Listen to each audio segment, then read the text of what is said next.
Le journal de 7h sur Europe 1. Christophe Lamar. Bonjour Christophe. Bonjour Dimitri, bonjour à tous. On prend immédiatement la direction de Nanterre. La ville a été secouée une grande partie de la nuit par de violents affrontements avec les forces de l'ordre. Conséquence de la mort de Naël, adolescent de 17 ans tué par un policier lors d'un contrôle routier. On vous retrouve en direct, Thibaut Hu. Est-ce que le calme est revenu ce matin ? Oui, tout à fait Christophe. Le calme est revenu, mais les habitants de Nanterre se réveillent ce matin avec en bas de chez eux toujours des traces des tensions de la veille, des voitures et du mobilier urbain calcinés et encore par endroits une odeur de brûlé. Parce qu'en effet, hier soir, les scènes de guérilla urbaine ont été nombreuses. Un incendie s'est notamment déclaré dans une école de musique. Des feux d'artifice tirés près de la préfecture. Une colère que comprend Marc qui habite dans le quartier, même s'il est très agacé de ces dégradations. J'en parlais hier avec mes filles, je dis les voitures brûlées, elles y sont pour rien, les chantiers brûlés, au final c'est les contribuables qui vont payer, donc c'est ça qui est dommage, parce que voilà, à un moment donné, si vous voulez vous venger ou vous voulez faire quelque chose, faites-le intelligemment, ou je sais pas, mais faites une marche blanche, faites quelque chose, mais pas brûler, parce que là, le Français lambda qui devait aller au travail ce matin, il va pas y aller, est obligé de faire sa déclaration d'assurance, c'est dommage, parce que c'est toujours les mêmes qui trinquent, quoi. Et ce matin, dans ce quartier du Vieux-Pont, là d'où vient Naël, 17 ans tué par balle hier, les forces de l'ordre sont encore très présentes et patrouillent. On devine la crainte d'une reprise des tensions ce matin. Thibaut Hu en direct de Nanterre, et cette colère s'est propagée à une dizaine de villes de la région parisienne hier soir et cette nuit. Suresnes, Montfermeil, Asnières-sur-Seine ou encore Mantes-la-Jolie, où la mairie du Val-Fouré a été ravagée par un incendie. Là aussi, nombreux affrontements signalés avec les policiers pris pour cible à l'aide de mortiers d'artifice. 20 personnes ont été interpellées selon les autorités. Et dans l'enquête sur la mort de cet adolescent, l'auteur du coup de feu, le policier est en garde à vue. L'avocat de la famille de Naël annonce le dépôt de 2 plaintes pour homicide volontaire et faux en écriture publique. Selon lui, la vidéo du drame contredit la version initiale des policiers. L'IGPN, de son côté, la police des polices, s'est vu confier une enquête pour homicide volontaire par personne dépositaire de l'autorité publique. Ce drame prend désormais une tournure politique. Jacques Serret, la gauche, s'est emparée de l'affaire pour attaquer directement la police. Oui, à commencer par Jean-Luc Mélenchon qui, dès hier soir, a réagi sur la chaîne YouTube de la France Insoumise. Cette situation présente toutes les caractéristiques de ce que nous détestons. Un abus de pouvoir, un refus d'obtempérer qui se traduit par une peine de mort. Quelle que soit la situation, rien ne justifie qu'on tue quelqu'un. Et l'ancien candidat à la présidentielle va plus loin encore. Il estime, je cite, que la police doit être entièrement refondée. Au sein de l'Assemblée nationale également, les parlementaires de la NUPES n'ont pas perdu de temps pour s'emparer de ce drame. La députée écologiste Sabrina Sebaï interpellant Gérald Darmanin. Aussi, monsieur le ministre, j'aimerais vous poser une question. Quelques heures à peine après le décès du jeune homme. Pourquoi, dans notre République, le refus d'obtempérer peut être passible d'une balle dans la poitrine ou dans la tête? Auquel cas, pourriez-vous nous préciser qui, parmi notre population, est soumis à cette loi d'exception? Des élus de gauche qui, il y a tout juste 20 jours, accusaient la droite de faire de la récupération politique après l'attaque au couteau sur des enfants à Annecy. Jacques Serret du service politique d'Europe 1. Et on va continuer à parler de cette affaire de Nanterre dans quelques minutes avec Mathieu Vallet, président du syndicat des commissaires, du syndicat indépendant des commissaires de police. Pour l'heure, il est 7h04 sur Europe 1. Fin aujourd'hui de la visite d'Emmanuel Macron à Marseille. Alors après la sécurité et l'école, le chef de l'État va centrer son propos aujourd'hui sur le logement. Europe 1 en profite pour poursuivre son immersion au sein de la police marseillaise. Dernier épisode aujourd'hui, on s'intéresse au blanchiment de l'argent issu du trafic de drogue.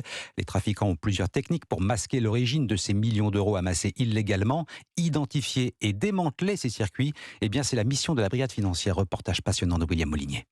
38 millions d'euros d'avoirs criminels ont été saisis l'année dernière par la police judiciaire de Marseille. Des villas, des bateaux, des voitures de luxe et des montres de collection. L'argent sale des points de deal est blanchi grâce à la complicité d'entrepreneurs locaux que surveille discrètement la commissaire Sandrine Destampes, chef de la division de la lutte contre la criminalité financière.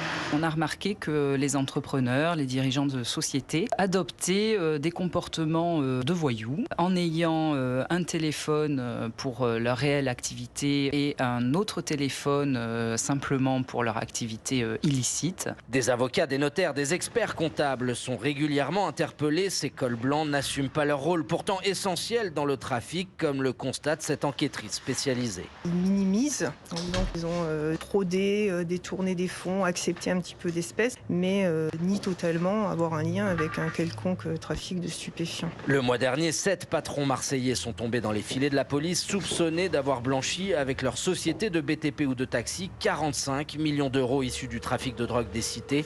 Et fait rarissime, ils ont été incarcérés dans l'attente de leur procès.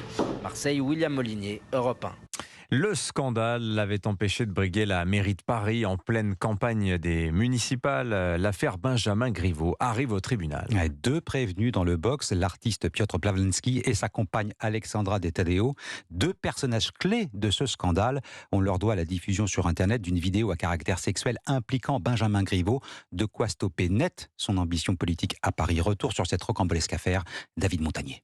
Le 12 février 2020, des vidéos sont publiées sur le site Porno Politique. On y voit un homme en train de se masturber. On ne distingue pas son visage, mais elles sont attribuées à Benjamin Griveaux. Ce proche d'Emmanuel Macron est alors candidat à l'élection municipale à Paris.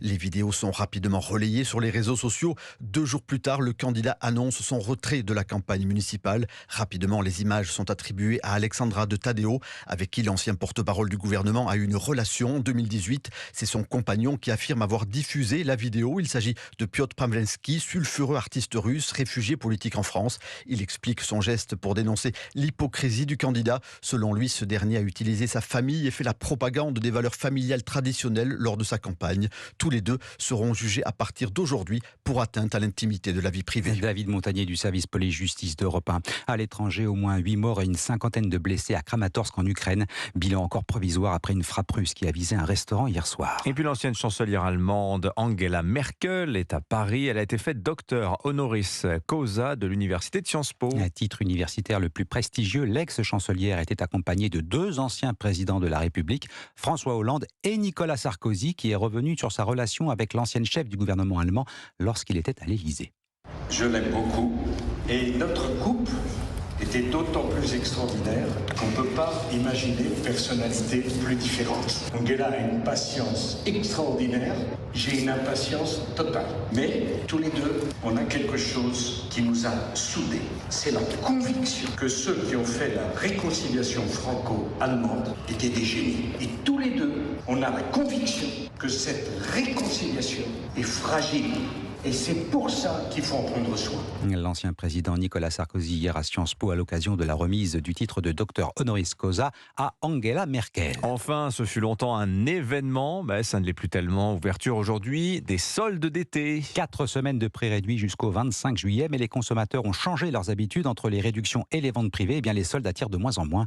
De nombreuses enseignes refusent même ces promotions jugées artificielles. Aurélien Fleureau. Ici, nous ne faisons pas de soldes, une démarche de plus en plus courante. Alors évidemment, cela ne concerne pas les grandes enseignes qui ont encore besoin de déstocker, mais des dizaines de jeunes entrepreneurs ont pensé leur modèle économique sans période de promotion, en misant sur une approche plus responsable, à l'image de Thomas Uriez, fondateur de la marque 1083. Quand vous avez des magasins qui se remplissent comme pas possible au moment des soldes ou des Black Friday avec des super promotions, dont le prix a certainement été gonflé avant les soldes, et on préfère vendre le même jean au même prix tout l'année, plutôt que de gonfler artificiellement les prix 10 mois sur 12, pendant que le mois de solde d'été et le mois de solde d'hiver, on fait des fausses promos, quoi. Toujours le même prix et malgré tout, un effet solde puisqu'il observe un léger bond dans ses ventes pendant ces périodes, plus propices aux achats, même sans remise.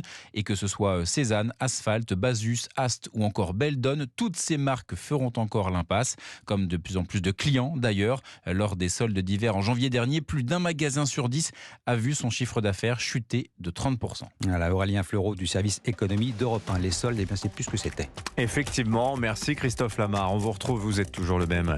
On vous retrouve à 8h30. Jamais à moitié prix. Il est 7h09 sur Europe.